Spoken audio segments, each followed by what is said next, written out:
Good morning. Buenos dias. I hope you are well, staying positive and focused on what you can control. Welcome to Cafecito con HACE. Drop in on the chat where you're tuning in from today and use this opportunity to network, to engage with one another. My name is Patricia Mota, and I serve as president and CEO of HACE, the Hispanic Alliance for Career Enhancement, a national nonprofit whose mission since 1982 is to positively impact workplaces by cultivating the community of talent, providing the insight, access, and support to be successful. A few key asset updates and announcements before we jump in with our special guest today is there is a HACE virtual inclusion series focused on healthcare, pharmaceutical, and wellness taking place on August 27th. So that's coming right up, 11:30 a.m. Central to 12:30. So get to connect with recruiters and companies in this space to look for your next career opportunity or to learn more. And secondly, our HACE Town Hall and Mural Unveiling, which will be in person in Chicago and also live stream on September 5th at 10 a.m. Central to noon. It's a great opportunity where we have leaders from Ascend Leadership, from the Urban League, from other organizations that will be talking about the importance of DEI and what we should know in terms of what's coming up on the horizon and this election season. So please tune in. All that information will be dropped in the chat so that you can register and join us for those special opportunities. And so please join me in welcoming our special guest, Ulises Mariona, who is the District Sales Manager at Grainger. Buenos días, Ulises. ¿Cómo estás? Buenos días. Todo bien. We're good. Excited. Beautiful Wednesday here in the Maryland area. Excited to be here with everyone. Wonderful. We've got a lot of folks that are in the Maryland area as well as part of the HACE Familia. Everybody drop in where you're tuning in from. Buenos dias. Good morning. And first thing is first, Ulises, as you are in Cafecito con HACE, we like to ask our guests, tell us about how do you like your cafe or morning beverage of choice? Absolutely. So, I think I've been getting a lot of grief, right, with my Latino population, with overall my taste for cafecito. I would tell you, I've been trying to get into it, but I would need to have it with a lot of cream, and nunca puede faltar el pan. You need pan con café. It's like peanut butter and jelly when you're talking about it. But the times I do and do enjoy, some coffee, no puede faltar el pan. You need the bread, and for those that are not from Hispanic descent, is a sweet bread that you dip, and you typically are indoctrinated when you're about 2 years old in the Latin community to dip it, and you got to dip it and then eat it. So it's some nostalgia in the morning, and it reminds me of my childhood. So I would say that, definitely is very enjoying in the morning. So pan con un poquito de café. Yes, like you like to dip it. And some of us are thinking about conchas this morning now. And, if they don't have it already, are running to go grab one. Ulises. So one of the things I love about our Cafecito con HACE series is getting to know people like yourself, our backgrounds, because some of us are earlier in our careers, or maybe we have some students that are tuning in as well. Those that are further along, I think it's important to be able to share our own journey so that we motivate and empower others along the way. So with that, tell us about your cultural, your professional background, how you got to where you are today at Grainger. Yeah. So thank you for that. I would say for me, a little bit about myself, and I wanted to share just a quick little video, little snapshot of who I am, right? Mm-hmm. I think it's important overall to really see a little bit about that. So just, I don't know if you're able to see my screen. I'm just showing a quick little slideshow. So it's a little bit about me, I think it's very important to get personal, right? And I think that's very important when we're talking about DEI, diversity, equity, inclusion, especially here at Grainger. The ability to be yourself at work and not be afraid or ashamed of embracing who you are and kind of what has made you who you are. So for me, when I took over as a district sales manager in the public sector in Government North, we do this thing called a simulation where we talk about ourselves to our teams. And it gave me an opportunity to really dive in and think like, hey, who is Ulises? Like, what makes me me? So for myself, my family immigrated from El Salvador in the 80s. There was a big civil war that drove my family to either stay or and die or come into the States. Later, they were granted asylum, and obviously they became citizens later, much later. But it gave me an opportunity to be born into the United States and adopt a new culture. I had to learn English at 4 or 5 years old in school. And think faith and leadership has always been rooted in my culture, and you can see on some of these pictures a little bit about who I am. I enjoy motorcycling, big in faith with our church community, big with the youth organizations. But all of this stuff, I would say, has made me because I want to take the next youth to bring them up, to say, hey, you know what, I too was probably reading legal documents at 9 years old to translate, right? Like I didn't know about financial aid in college. Like none of that stuff I knew because, my family obviously didn't know English. So I had to learn a lot of that.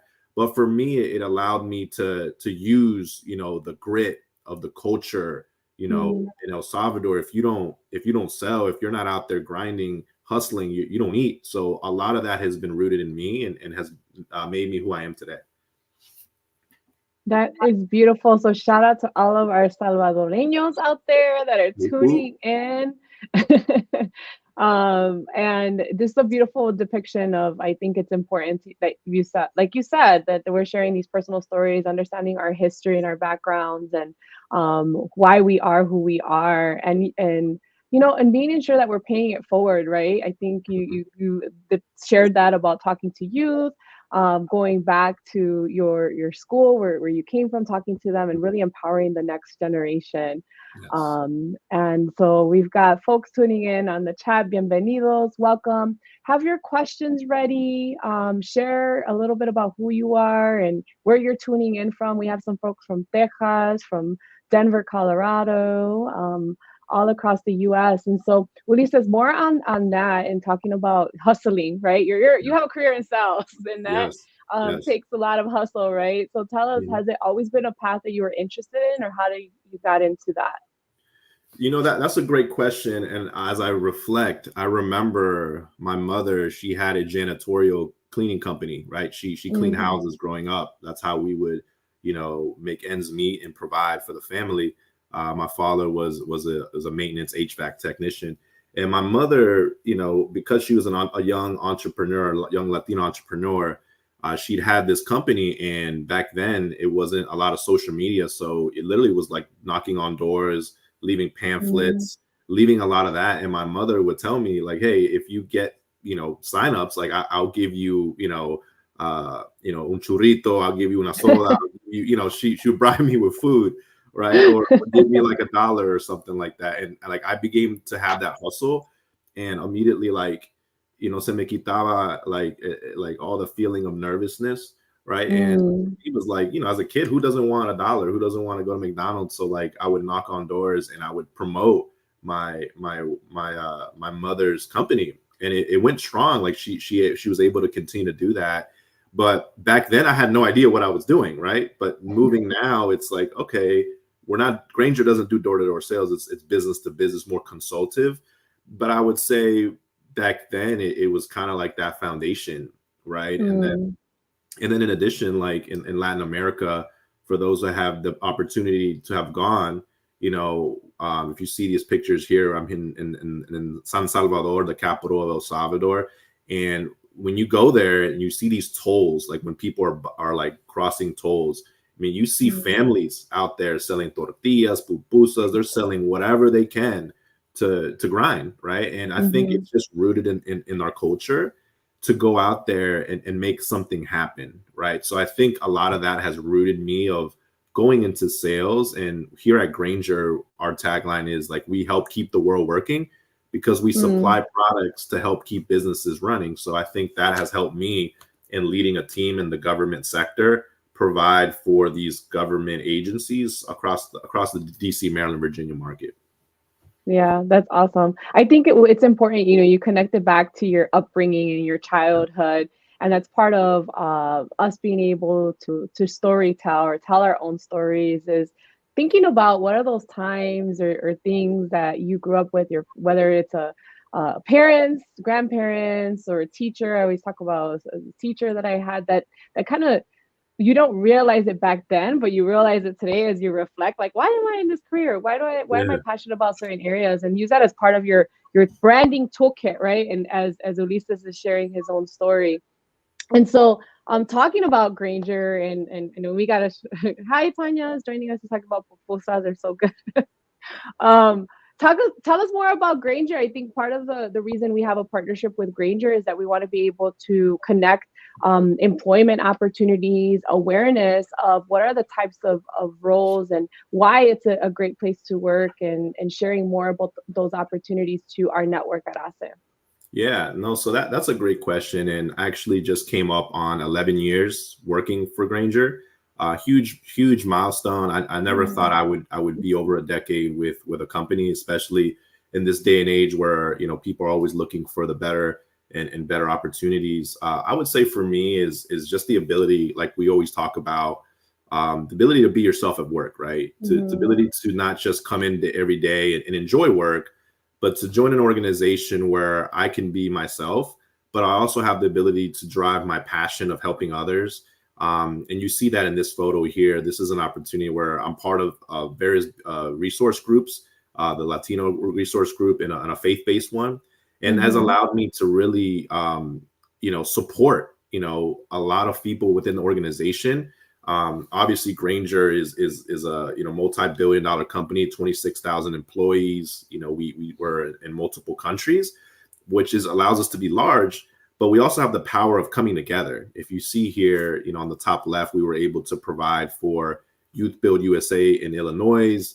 In the bottom left, this was something that is near and dear to my heart. Growing up in Montgomery County, Maryland, I went to Montgomery County Public Schools, and now they're actually one of my customers, right? And for me, it was an opportunity of not only providing like the stuff that they need to keep their schools and keep the county running, but I've also been able to give back and bring people within Grainger to speak to the youth around, hey, the importance of higher education, the importance of becoming a professional, because, hey, listen, I've shared, like, I almost dropped out of high school. I attended Northwest High School, graduated in 2008. And if I didn't have mentors, if I didn't have people that, poured into me, I don't know where I would be. Right. So I think for us is the important is like, pulling the next generation of people to say, hey, guess what? You can do it. Right. Hey, you might have not have a parent that can take you to back to school night or to teach you about financial aid or to talk to you about selecting your college school of choice. But guess what? You can do mentorships, and Grainger is very good at that. We've been able to work with the Hispanic Business Foundation of Maryland that has allowed us to go out and meet various youth. So that kind of is what drives me and kind of what I love about being myself at work and working for Grainger. That's amazing. Nice. Always good to see pictures and visuals and just that full circle moment. The fact that you've gone to your own high school and not only is there's a client of yours, right? But then the fact that you're able to pay it forward. And I know your story, I am sure that is just very inspiring to a lot of the students there because they could relate. They could relate to their experiences. We have a question from someone that's joining us here from Phoenix, Arizona. Buenos dias, Ramon. And the question is, how does Grainger's talent management program processes keep you engaged as a valued employee? I think you shared some examples, but if you can share what benefits and support have they provided to keep you going each day, especially being in sales? Yeah.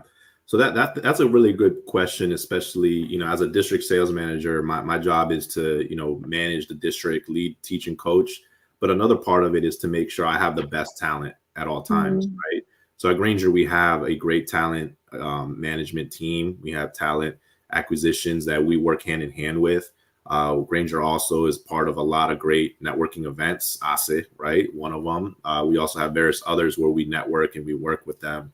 And I think for us, there's a saying, there's a war on talent, right? There is, there's tons of talent, how can we attract and grow with them? And I think for me, it's been, you know, an opportunity of doing events like this to really say, hey, this is a good talent management tool to promote and get the word out for other folks, not just Latinos, minorities, or whatever talent that there's out there. And then, you know, we work with them. You know, for me, I do something called benching. So I have talent on benches that I work with, so that when an opening does arise, or if there's an opening for a peer or another state at that, we talk often, and we make sure that we are pulling that talent, and that we're not, you know, no one is being left off, because we want to attract the best talent. Awesome. Well, I think Ramon will be reaching out. I see we're got some information. I know Oralis, I think I saw a question regarding how to get involved more with HACE. So we're happy to send more information on that. There's a form on our website as well, so that if you want to volunteer for opportunities, or just depends if you're looking for your employer to be able to recruit or engage in our leadership programs, we'll be sure to reach out to you. So Oralis, we will be in touch regarding that. We have a question for, it says, Ulises says, what keeps you resilient in sales? It's a tough profession for sure. That's a Yes. You know, it's funny. I was just talking to my RSVP, and I'll give a shout out. Her name is Tanya Godoy. She's, you know, she's a young Latina VP that has gone up in organization. We were actually. So can you break us down with the acronym? I want to guess. Regional Sales Vice President. Thank you. Yeah. And you know, I think, you know, when you're looking at sales, especially for myself, last year I was a new district sales manager, so took over a large team. And, you know, the ability to coach and lead them, you know, I think for me, what kind of keeps me motivated, right, is to see the growth, is to see the progression, is to see, you know, folks being inspired to go on and do better and great things, whether that may be at Grainger or another opportunity. So I think for me, what kind of keeps me resilient is understanding, you know, and I like to use football analogies, you know, go Baltimore Ravens. I'll put that plug out there. Is being kind of not being too high and not being too low, right? There's times where you're going to see yourself be very successful in sales. You might see, you know, a great month, and then maybe another month is not as there, but just making sure you're staying consistent. And we talk a lot about it in our segment, the government segment within Grainger, Government North, that's our region, is making sure you're staying consistent at all times and having a plan and moving it forward. And if you do all that, you're going to achieve. You know, you might have days where, hey, it wasn't the best. You might have another day where, hey, it just wasn't working out. But the ability of staying consistent and making sure, like, hey, you will see the light at the end of the tunnel. It will come. I mean, listen, I've been in so many sales roles within Grainger for this 11 years, and I've had highs, I've had lows. But one thing I could say, like, you know, at the end of the day, if you're doing the right activity, you're going to reap benefits. So I've been successful here for now 11 years, and hopefully I can stay another 11. But I would say, you know, that is definitely there, is consistency and being persistent. Yeah. I think that for folks that are tuning in, I think sales could be a very lucrative career, right, for folks. And I would also, I hear from you, Ulises, is you also making that connection consistently to your values and your why, which, because you talk about being able to coach and empower others, your faith, family. And I think part of that helps you build your resiliency, right? And what can have, can be challenging. And then, you know, some of us, and I'm generalizing, but as Latinos, sometimes we look at sales because it's more challenging for us to ask, right? In terms of, because that's part of it, but a bigger part of it is the relationship piece. And we are really good at doing that. And I think you've shared that through your story. So we've got a Ravens Nation shout out. One of our colleagues, Monica, dropped on the chat. But believe it or not, we've got to wrap up. So my last question for you is, what are you most hopeful for, or a positive story that gives you hope for this year? Yeah. So for me, you know, overall, I mean, I'll keep it to business, is just, you know, the Government North, my district, 303, DC, Maryland, Virginia, just coming back and hitting the gate strong and closing out a great year, So I wanted to shout out my entire district of public sector, District 303. I'm excited to go out there and then just come out running, taking business from the competition. In addition, we have, some openings on our team. So I know we'll put a plug on there as far as if, anyone wants to, pursue some careers within Grainger. I'm direct hiring manager, and we always have, opportunities at Grainger in general. So that leaves me excited because we're competitive. We have a lot of fun, and you can make a lot of money and come and be yourself at work. So I'm excited for that for sure. That all sounds amazing. And I know we dropped the links in the chat. You continue to engage in the chat, and we've shared Ulises' contact information. Elisa, thank you for sharing your time, your insights with us. And to all of you tuning in, hasta la próxima. Until next time, take care. Nos vemos. Bye. Bye.